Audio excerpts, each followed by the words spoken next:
Halo good people, kita berada di The Moral Experience.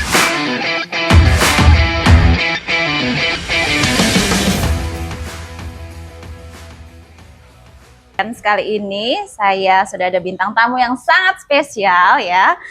Telah hadir dengan saya hari ini ada Kak Imade Ari Wijaya atau biasa kita sapa Kak Ari. Ya, Kak Ari ini seorang Polri juga, tapi punya segudang prestasi nih di dunia bodybuilding ya. Apa saja prestasinya mungkin saya spill dulu ya. Ini ada juara 3 Men Sport Bupati Cup Jimbaran Bali 2018.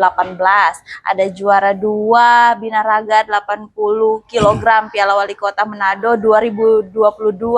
Juara 1 Men Atletik Fisik Kapolda Sulteng Cup 2022, juara 1 Men Fisik Evolin Indonesia Championship Bali 2024, dan juga juara 1 Men Klasik Fisik Evolin Indonesia Championship Jakarta tahun lalu nih 2024. Wow, tepuk tangan dulu dong. Welcome Kak Ari, selamat datang di The Moral Experience nih ya, di podcast kita kali ini. Kak Ari, apa kabar? Baik. Baik ya, thank you ya Kak sudah datang. Iya, terima kasih sudah datang. Memang ya kalau atlet itu selalu tertib, teratur ya. Tadi juga datangnya on time. Thank you loh Kak. By the way nih Kak, kita ngobrol-ngobrol nih. Mungkin banyak dari pendengar podcast The Moral Experience ini mau tahu nih Kak, bagaimana sih bisa jadi juara bodybuilding, bisa bergelut di dunia binaraga ini Kak ya. Nah, mungkin saya juga bisa nih Kak. Ada tidak buat cewek Kak? Oh, ada kelasnya ya? Sendiri. Oke Kak, sebelum kita masuk yang buat cewek nih, kita ngobrol-ngobrol dulu. Awalnya nih Kak Ari suka dunia perfitnessan, bodybuilding, binaraga ini bagaimana Kak? Mungkin boleh cerita sedikit Kak Ari. Jadi waktu itu awalnya mulai tahun 2012. Jadi waktu itu juga cuma diajak teman juga. 2012 ya? 2012. Kebetulan itu kan kita kalau sore pulang dari kantor tidak ada kegiatan. Jadi kita kadang olahraganya kurang. Jadi ada teman yang ajak, bilang, ayo kita fitness orang Indonesia. Iya. Dulu bilang fitness. Gimana? Waktu itu pertama di depan Bank Mega di Singgani namanya. Oke. Singgani. Nah, di situ ada bertiga kita latihan. Jalan kurang lebih 6 bulan. Karena kan memang keterbatasan alat sih di situ ya. Jadi dulu nih Kak ya. Iya, dulu keterbatasan alat. Mungkin di situ juga lebih berfokus ke ibu-ibu aerobik. Jadi jadi berpikirlah ayo kita pindah ke Millennium waktu itu. Pindah ke Millennium, mulai sudah dari situ jalan kurang lebih ya hampir 2 tahun lah latihan. Kadang bolong-bolong juga karena waktu itu belum serius. Masih iseng-iseng lah. Masih iseng-iseng macam sekedar hobi. Terus mulai itu karena kan setiap kita nih memang dari SMA senang olahraga dan senang berkompetitif begitu. Iya. Jadi selang kurang lebih 4 tahun 2016 dari situ sudah mulai coba, sudah lama saya fitness ini tapi kayaknya lebih bagus kalau ikut lomba nih. Jadi itu di tahun 2016. Oh, berarti 13, 14, 15 jelang 4 tahun setelah iseng-iseng latihan. Jelang 4 tahun. Lomba pertama itu di Manado waktu itu. Di Manado. Persiapannya itu namanya masih buta-buta waktu itu. Belum ada yang ajar cuman baca-baca di waktu itu di internet atau buku kan, dengan sering waktu itu nonton YouTube. Oh, makannya begini, pola makan begini, latihannya begini. Dulu kan informasinya belum sebanyak sekarang ya Kak. Cuman kan YouTube waktu itu sudah ada. Jadi kita nonton di YouTube. Oh begini. Jadi pas lomba itu belum dapat juara.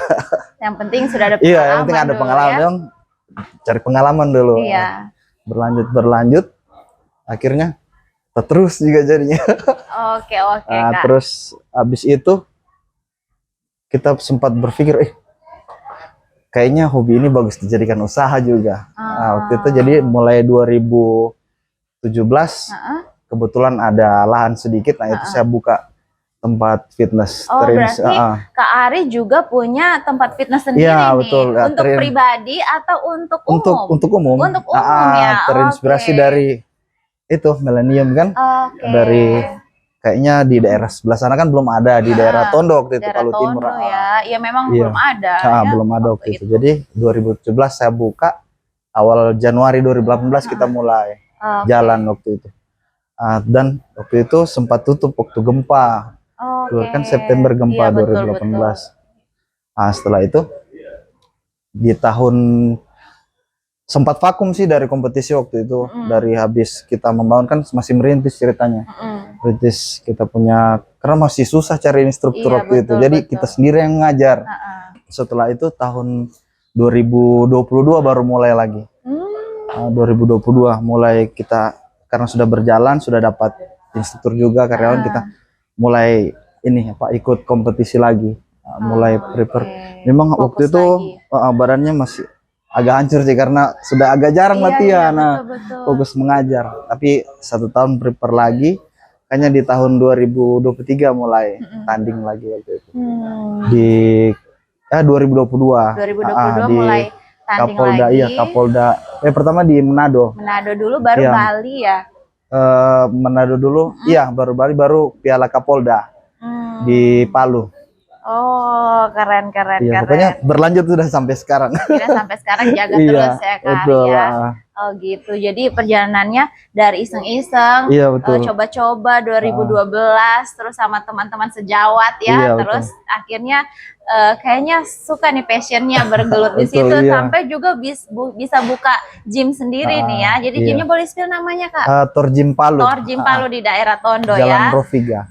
Jalan Rofiga nih. Nah, terus setelah itu akhirnya fokus untuk bisa ikut belum juara ya, pertama kali belum juara. Akhirnya ikut lagi sampai bisa jadi juara 1 nih terakhir Evolin di Jakarta ya 2024. Luar biasa nih. Nah Kak, ini kan pasti menjadi seorang juara ini tidak mudah ya, pasti banyak perjuangannya, prosesnya, suka dukanya ini. Coba mungkin boleh dicerita Kak. Sukanya pasti lah ya, kebanggaan, punya prestasi seperti itu. Kalau dukanya nih Kak, coba jelaskan nih. Dukanya yang banyak ini. Dukanya masih banyak ya. Salah satu, salah duanya Kak. Pokoknya sebenarnya bukan juga disebut duka, tapi perjuangan lah. Perjuangan, prosesnya. Iya, di samping saya juga sebagai anggota Polri aktif ya. Jadi harus bisa menyisihkan waktu, di mana jam latihan, di mana jam kita dinas gitu, di mana jam kita istirahat. Betul. Kayak kalau mau persiapan kompetisi itu kita harus kurang lebih sekitar 16 minggu Kak. 16 minggu untuk sebelum kita untuk tanding. Jadi kalau untuk kejuaraan bodybuilding bukan kayak kita mau main catur hari ini besok bisa tanding, tidak. Jadi dia harus prepare 16 minggu. 16 minggu atur makannya, latihannya, istirahatnya, suplementasinya. Jadi biasa kalau mau prepare tanding itu saya latihan sehari bisa 2 kali, pagi sore ya. Jadi kadang kan saya masih anggota Polri aktif, ada kena piket toh istilahnya. Jadi sebelum ke kantor itu ya bangun lebih pagi, jam 4 atau jam setengah 5 bangun, kardio, latihan, baru habis itu jam 8 baru kita ke kantor. Waduh, sore istirahat lagi. Sore baru latihan lagi. Latihan, hajar lagi latihan. Itu soal latihan dengan kantor. Kalau nutrisinya, makanannya kebetulan istri juga bantu tuh menyiapkan, jadi kita tinggal prepare bawa. Enak ya kalau sudah punya pasangan ya. Iya. Kalau yang di belakang sana itu siapa yang bantu coba?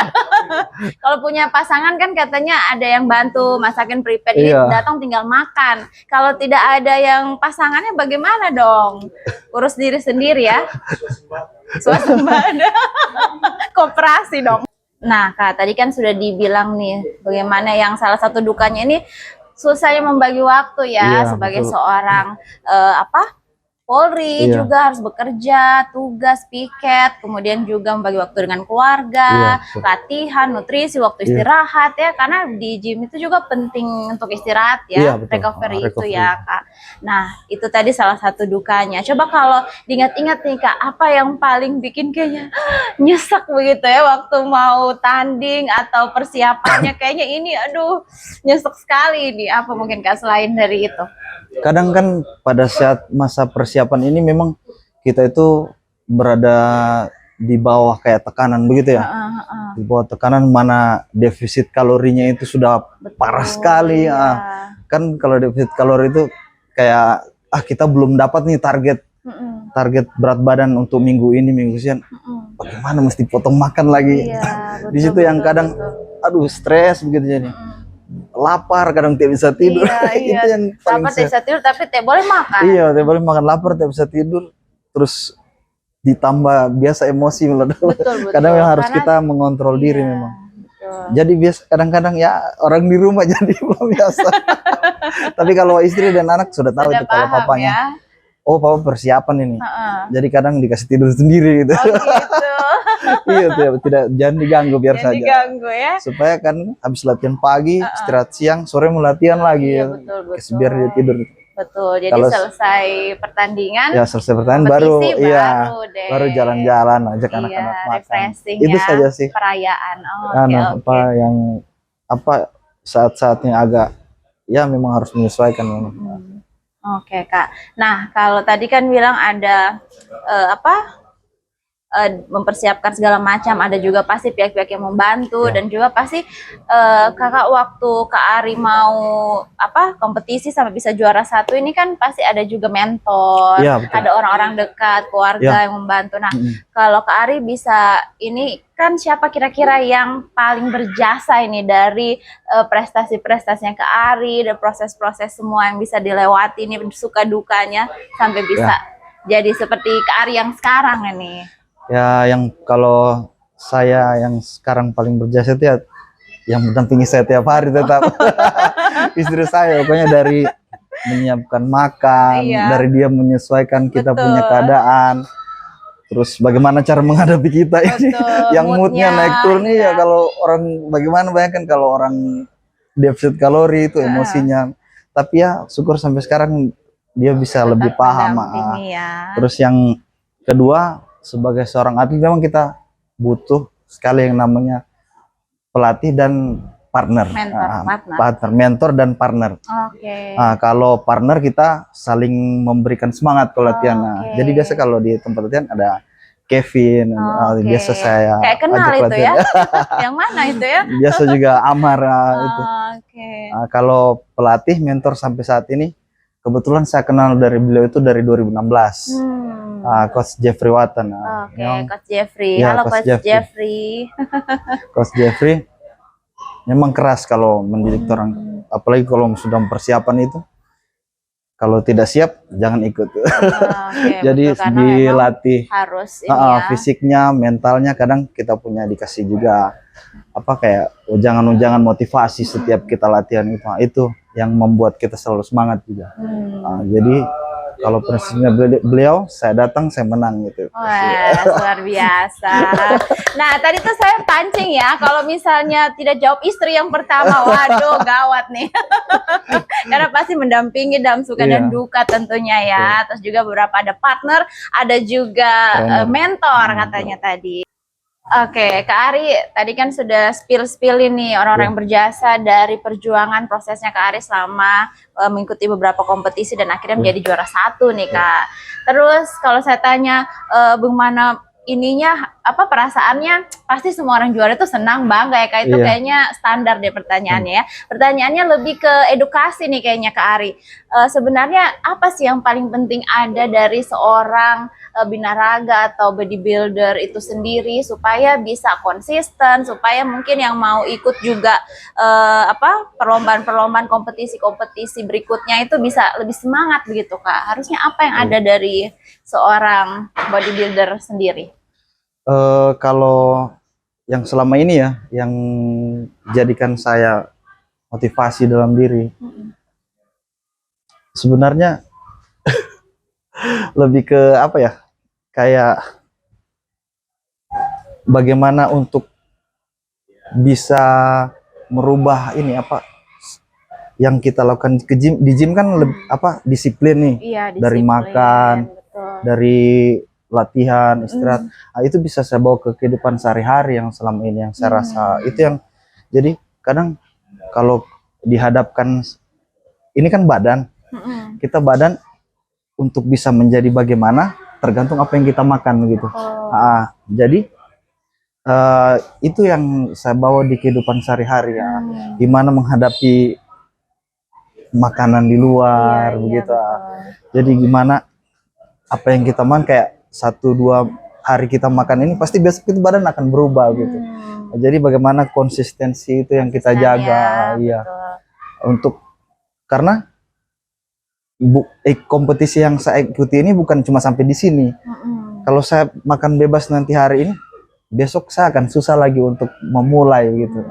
Jadi setuju. Tiap hari latihan, istirahat, dan makannya itu yang saya jaga. Jaga ya. Iya.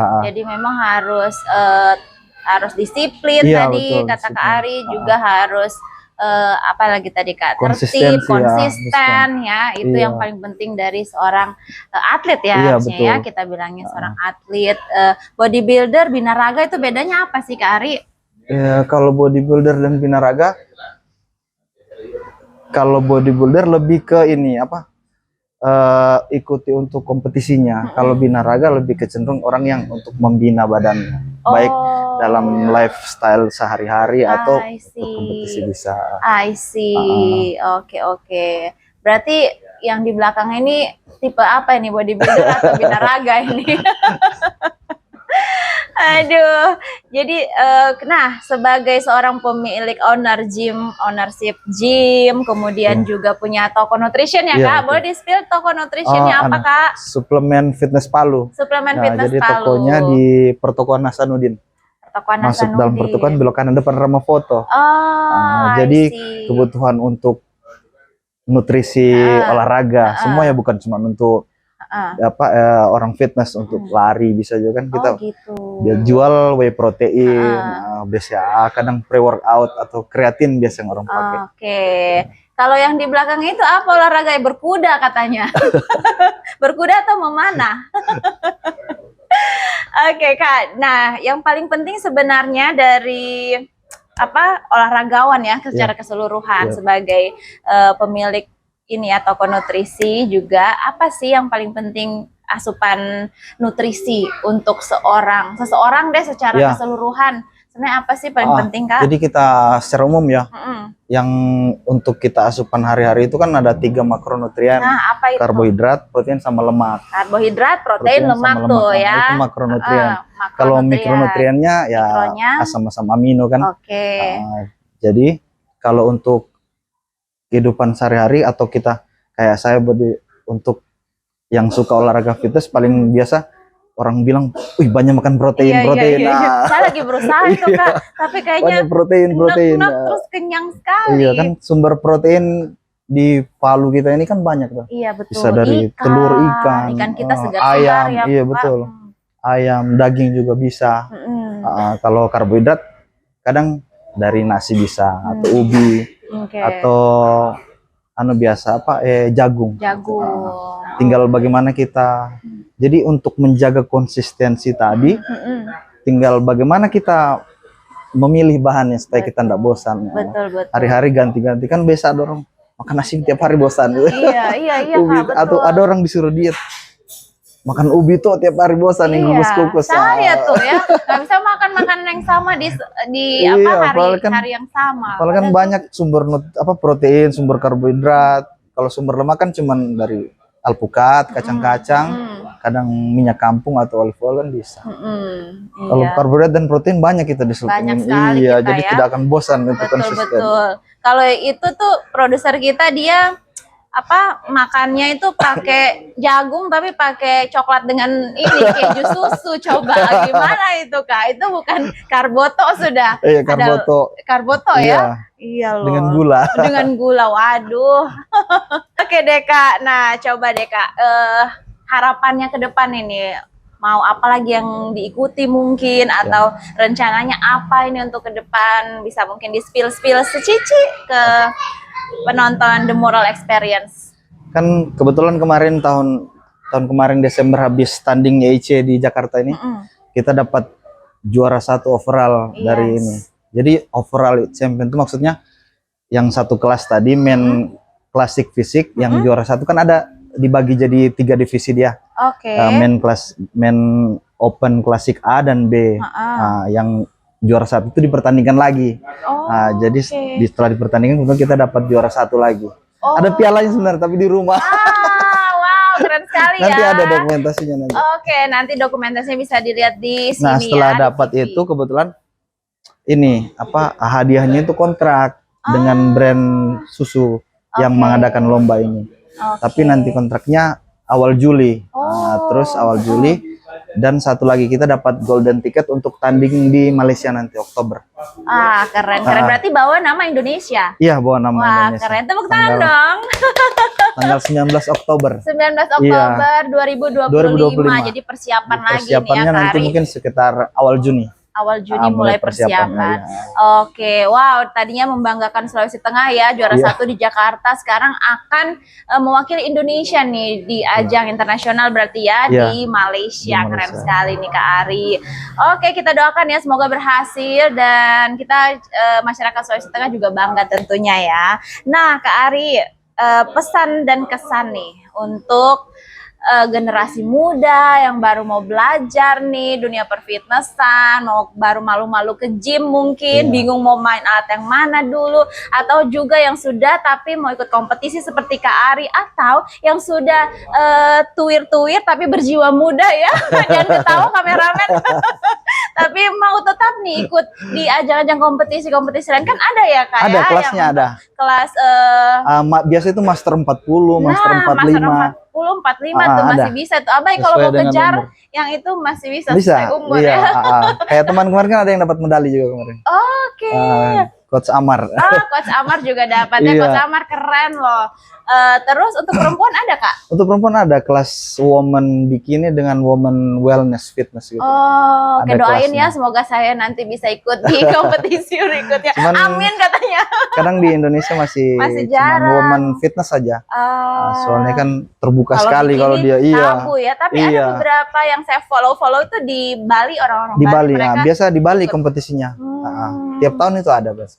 Oke, daripada cuma pakai ini kan bikini pas berenang di pantai ya, boleh ikut kompetisi sekalian menyehatkan badan ya.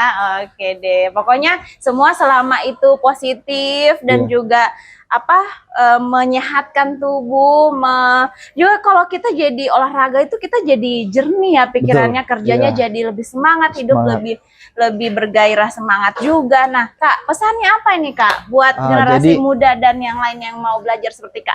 Untuk olahraga itu sebenarnya tidak ada batasan usia ya. Iya betul. Jadi kalau yang saya pelajari selama ini, olahraga yang paling baik itu olahraga yang kita senangi. Karena kan ini kita mau menggerakkan badan ini dari dalam hati ini, mau mulai nanti saja. Jadi ya apa yang kita senangi itu yang paling bagus.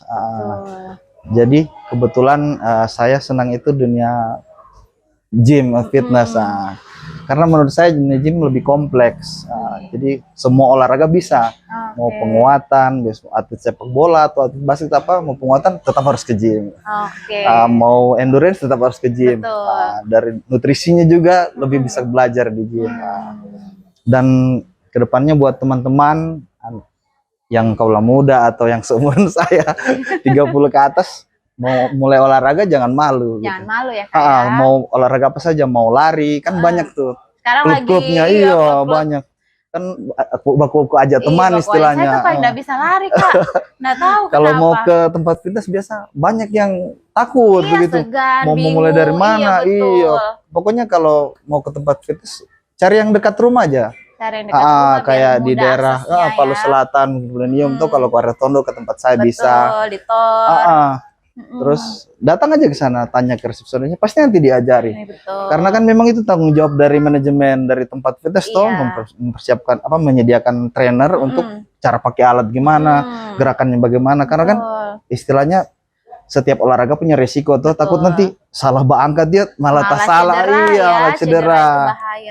Tapi nanti tetap akan diajari sama trainer. Diajarin ya. Dan juga mungkin kalau belum tahu sebaiknya pakai coach ya. Ada coach bertanya. Ada beberapa coach lain mungkin di tempat setelah gym beberapa tahun atau olahraga beberapa tahun, yang mengikuti kompetisi bisa bertanya sama yang lebih duluan atau bisa bertanya sama betul, saya. yang sudah atlet-atlet yang juara gitu ya. Jangan ikut saya tugas di mana-mana, di Manado, di Surabaya, di Jogja, semua selalu nge-gym, tapi tidak pernah tahu dan hafal ini alat apa, namanya apa, bagaimana, masih salah-salah. Berarti pakai trainer terus. Pakai trainer terus Kak, ya ampun, memang nih ya.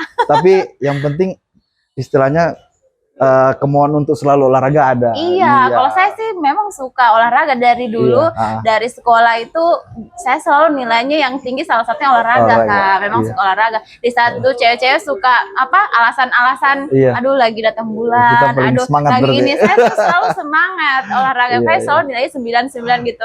Cuma ya itu Kak, kalau mau konsisten itu memang susah. Makanya seperti Kak Ari bilang tuh, konsisten itu susah ya, butuh motivasi diri sendiri ya, tidak bisa orang lain motivasi kan, kalau diri sendiri juga nggak mau, pasti sulit ya Kak ya. Nah Kak, ini kan ada piagam nih Kak, di sini ada beberapa piagam, katanya piagam masih banyak, tapi karena berat ya, ternyata saya pegang tadi berat itu, jadi yang di bawah hanya 3, mungkin boleh ditunjukkan ini apa saja nih Kak? Kalau ini dapat yang tahun kemarin. Boleh tunjukin Kak di kamera. Jadi kejuaraannya Evolen Indonesia Championship. Jadi Evolen Indonesia Championship itu pertandingan regional dari Federasi IFBB. Jadi di Indonesia baru kali ini ada regional pertandingan untuk Federasi IFBB dari tahun 2023 untuk di Indonesia. Jadi setelah ikuti regional di Indonesia, kita bisa ikut kelas pro qualifier nanti biasa itu diadakan di kayak yang besok ini di Malaysia atau di Thailand. Oke. Tapi Thailand nggak ada lady boy yang ikut ya Kak ya? Kak, boleh saya pegangin ya? Tadi saya sudah coba. Wow, ini berat sekali loh. Saya pegang langsung berotot. Bicepsnya langsung jadi ya. Waduh, boleh saya coba Kak? Boleh. Jangan iri ya yang di sana. Inilah host kerjanya ya, harus mengulik semuanya sampai sedetail-detailnya. Oke. Yang juara satunya. Anggaplah saya ini ya Kak. Nggak apa-apa Kak, dicoba ya. Nggak apa-apa. Katanya kalau gini. Menular nanti. Semoga menular, amin ya. Bikini Championship 2025. Jangan Kak, jangan terlalu cepat. 2028 ya.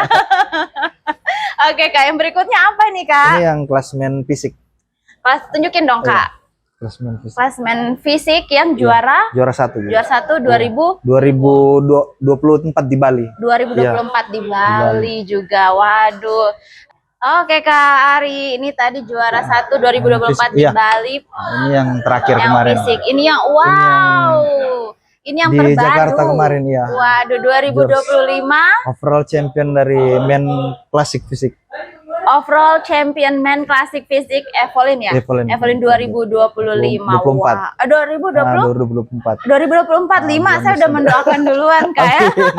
Tepuk tangan dong. Wow. Pialanya ada di rumah. Pialanya di rumah, kalau di bawah semua kebanyakan ya Kak ya. Oke nanti deh. Di fotonya ada. Nanti di foto ya, kita tampilkan di TV kita. Alright, kalau begitu Kak. Nah, kita ini di setiap sesi ada bintang tamu spesial. Itu kita ada main games Kak. Jadi kita akan main games itu, pilih acak dulu gamesnya, nanti apa yang keluar itu yang akan kita mainkan gamesnya. Oke Kak? Ya. Oke, good people, masih di The Moral Experience. Kali ini kita akan main games ya. Setiap di akhir segmen dengan bintang tamu kita seru-seruan. Tadi kan sudah ngobrol lumayan serius, walaupun juga fun ya, dan inspiratif tentunya. Kita ada gamesnya. Ini gamesnya adalah pilih acak nih Kak Ari ya. Jangan lihat isinya yang banyak ini. Ini bukan isinya yang sedikit, tapi bolnya yang kebesaran ya. Nah, nanti Kak Ari pilih ini ya. Ini banyak Kak, jadi dalam dimensi lain ya. Kesempatan. Kak Ari pilih salah satu. Ini namanya games yang pertama ada pilih acak ya. Nanti setelah dipilih akan keluar, kita akan main games yang mana. Oke, ready? Jangan lupa doa dulu Kak. Oke, dibaca Kak, silakan. Mitos atau fakta? Nah, kita akan main mitos atau fakta. Tolong nanti dikasih itu ya, Dikasih kayak perpindahan mitos atau fakta. Oke deh. Nah, jadi kita akan bahas mitos atau fakta. Nanti Kak Ari akan jawab apakah ini mitos atau fakta dan penjelasan singkatnya ya, seputar dunia perfitnessan tentunya. Oke, kita akan langsung buka pertanyaannya. Ini ada 5 pertanyaan, Kak Ari. Siap-siap ya, jawabnya harus cepat, Kak. Jangan mikir. Namanya juga games ya. Okay. Oke. Yang pertama. Mitos atau fakta, otot yang besar membuat orang kehilangan fleksibilitas atau kelenturannya. Jawab, Kak. Mitos. Mitos tuh ya. Coba kenapakah itu mitos? Sebenarnya walaupun seseorang memiliki massa otot yang banyak, tapi ada latihan mobility namanya untuk dia bisa memfleksibelkan badannya. Jadi itu penting dilatih mobility. Nah, penting dilatih ya. Atau biasa orang bilang stretching gitu. Stretchingnya ya. Kalau memang yang bagar punggung belakang tidak bisa, bukan gara-gara dia kaku, tapi memang sudah tidak sampai karena kan massa ototnya menahan ya. Iya betul. Gitu. Kalau soal fleksibilitas tidak. Oke. Makanya tuh ada loh yang berotot bisa split, bisa kayang, kayak itu mitos ya, ingat ya. Oke, berikutnya mitos atau fakta. Ada contekan saya ya. Mitos atau fakta. Ada perempuan yang menggunakan steroid untuk meningkatkan massa ototnya. Fakta. Iya. Itu kenapa itu, Kak? Ada perempuan yang pakai steroid untuk meningkatkan massa otot. Karena kan begini, kalau berbicara soal pertandingan di bidang perempuan kan, kalau perempuan itu cuma punya satu hormon yang paling dominan, estrogen. Jadi kalau untuk membentuk otot tuh lebih kecenderungan ke testosteron. Jadi kalau kayak di ajang-ajang tergantung pertandingannya sih, memang pertandingan-pertandingan di luar sesuai kelas memerlukan sosok perempuan yang vascularity, yang massa ototnya. Jadi kalau untuk perempuan memang kalau yang di luar pasti pakai untuk menunjang dia punya ini performa, meningkatkan massa otot. Iya, karena kan otot hormon alami perempuan cuman estrogen, jadi dia harus masukkan dari luar. Salah satunya yaitu dengan penggunaan steroid. Oke. Karena sedikit sekali di perempuan itu hormon testosteron. Betul. Ya gitu. Saya dicek kemarin ini, Kak, hormonnya ada mengandung unsur hormon cinta katanya. Jangan ketawa kameramen. Just kidding ya, Kak. Nah, sekarang ada lagi nih ya. Mitos atau fakta, haruskah mengkonsumsi apa nih sih? Membangun massa otot harus mengkonsumsi suplemen tambahan. Mitos atau fakta? Mitos sih. Mitos. Nah, kenapa tuh, Kak? Karena padahal ini dari seorang penjual ini ya, suplemen ya. Kalau untuk membentukkan otot kita kan butuh protein. Jadi kalau dibilang harus pakai ini, tidak wajib dong. Jadi yang wajib itu real food sebenarnya. Real food tuh, ingat food. Ya. Protein yang saya bilang tadi, makronutrien, protein, karbohidrat, dan lemak. Itu kita harus dapat dari real food, makanan real food. Jadi dari karbohidratnya nasi, ubi, jagung, proteinnya ikan, ayam, daging-dagingan, dan telur. Lemaknya dari alpukat. Tidak wajib menggunakan ini suplemen. Tidak wajib ya. Jadi itu mitos. Kalau bisa yang kayak di suplemen kan protein ataupun asam-asam amino itu dari real food semua sebenarnya. Cuman kadang kalau kayak kita kurang memenuhi bisa dibantu dengan suplemen. Cuma kalau wajib tidak. Wajib tidak ya, tidak harus, tidak wajib. Tapi bisa dari real food, tapi kalau kurang bisa tambah dengan suplemen. Kan tertulis di situ suplemen tambahan pangan. Iya, betul. Soalnya kalau makan protein itu suka nek dan kekenyangan. Jadi kadang minum itu lebih enak, langsung gluk, proteinnya bertambah gitu. Tapi kalau diwajibkan kan tidak. Diwajibkan tidak ya. Oke deh. Sih, banyak ilmu kan kita dapat. Nah, Kak, mitos atau fakta, latihan leg day bisa membuat sampai susah jalan? Fakta. Fakta ya. Iya. Kenapa tuh Kak? Sampai susah jalan memang karena ototnya pada saat latihan failure atau tidak ada namanya istilahnya DOMS, delay onset muscle soreness. Jadi itu istilahnya nyeri otot yang kita latih di hari kemarin. Jadi sebenarnya itu bukan sakit atau biasa orang bilang tak salah, tidak. Bukan, itu ya. Memang wajar terjadi karena otot yang kadang baru pemula, baru dilatih, tiba-tiba nyeri kayak begitu. Itu biasa sakitnya 3-4 hari. Yang penting intinya pulang ke rumah, makan, istirahat yang bagus, pasti 4 hari dia akan hilang. Karena pada saat kita latihan otot itu kita sebenarnya merobek dari kita punya serabut-serabut otot ya. Jadi pada saat latihan bukan untuk bekas besar tapi untuk merobek. Nah, setelah dirobek diisi dengan nutrisi yang bagus dan istirahat, dia jadi besar. Bertumbuh lah istilahnya. Bertumbuh ototnya ya. Bertumbuh. Saya biasa sakitnya hari kedua itu Kak. Iya betul. Apa puncak-puncak sakitnya? Hari 1 belum terasa, hari kedua puncak, hari ketiga, keempat. Apalagi nggak pernah latihan kaki, tiba-tiba leg day ya. Waduh, kakiku paling lemah deh. Kayak tadi nih habis latihan kaki kita. Masih berasa ini. Masih berasa. Oke Kak, yang terakhir ya, mitos atau fakta ini ya. Apa nih? Latihan beban dapat meningkatkan gairah hidup ya. Jangan ketawa nih kameramen. Betul mitos atau fakta Kak? Fakta tuh. Dengar tuh kalian semua tuh, biar hidup kalian lebih bergairah ya. Betul. Karena kan pada saat kita olahraga, kita melatih kebugaran kita. Kayak yang saya bilang tadi, saya membawa apa yang saya pelajari di gym ke kehidupan sehari-hari. Baik dari orang lihat kan fisik kita bagus, makan kita terjaga, jelas otomatis stamina kita juga terjaga. Dan gairah kita untuk baik itu beraktivitas atau bekerja itu semakin baik. Gitu. Mereka udah senyum-senyum nih, mereka mulai kemana nih ya. Pokoknya gairah hidup secara keseluruhan ya, karena kan juga kita fit ya, secara fisik, secara mental, secara pemikiran, jadi lebih fokus dan lebih nyaman dengan diri kita sendiri, tubuh kita tentunya. Oke deh Kak Ari, itu saja kalau begitu. Terima kasih banyak sudah hadir di The Moral Experience nih Kak. Semoga nanti semua yang diharapkan, cita-citanya semuanya bisa tercapai ya. Pokoknya membawa nama harum Indonesia lagi deh, dan warga Sulawesi Tengah bangga tentunya ya punya Kak Ari nih yang mewakili Sulteng dan Indonesia tentunya. Oke deh Kak Ari, terima kasih banyak sudah hadir. Oke pemirsa, cut.